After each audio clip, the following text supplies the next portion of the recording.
네, 오늘 새벽에 FOMC 진행이 됐는데요. 앞서 짧게 말씀해 주신 것처럼 정책 자체는 그냥 시장에서 예상하던 대로 나오긴 했습니다. 다만 또 기대했던 부분들은 인상폭에 대한 조정에 대한 얘기를 좀 파월 의장이 만약에 한다면은 뭐 주식시장 측면에서는 좀 긍정적으로 작용이 될 거고, 금리 측면에서도 조금 단기물 금리의 부담이 좀 덜어지는 정책 결정일 수 있었는데, 사실 명확하게 뭐 인상폭을 조정하겠다, 언제 하겠다 이런 얘기는 없었습니다. 다만 경제지표 이런 것들 봐가면서 어느 시점이 됐을 때 인상폭에 대한 속도 조절을 해야 될 필요성이 있다는 얘기를 했기 때문에 조금 긍정적으로 평가가 됐던 것 같고요.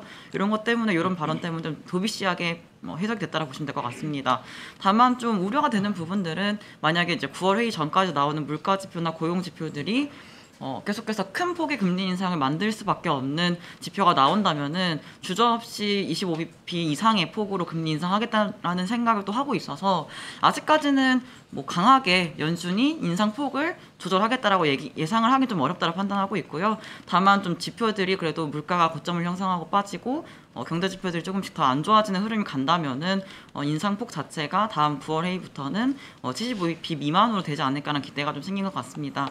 그런 것 때문에 금리 방향 자체도 통화정책 성명 공개됐을 때는 금리 인상을 계속해서 해 나가겠다는 얘기가 있기 때문에 장단기물 금리 더 올랐지만, 파월 의장 기자회견이 되면 될수록 사실 단기물 금리는 인상폭에 대한 속도 조정 내지는 연말 기준으로 3%에서 3.5% 정도의 레벨 정도를 예상하고 있는 상황, 연준에서는 더 나아가서 지금 금리가 중립금리에 도달했다는 얘기를 하고 있어가지고 단기물 금리 좀 빠졌던 모습들이 보였고요. 10년물 금리는 경제에 대해서 여전히 침체 아니다, 경제 강하다라는 인식을 가지고 있어서 10년물 금리 좀 올랐다라고 보시면 될 것 같습니다.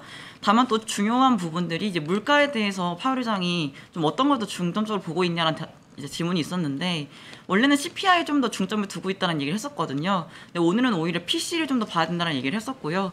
헤드라인보다는 근원을 봐야 되지 않을까라는 얘기를 하고 있어서, 결국에는 근원 PC가 앞으로 어떻게 좀 될지가 앞으로 연준 통화정책 결정에 있어서 중요한 지표가 될 거다라는 판단을 하고 있습니다. 이상입니다.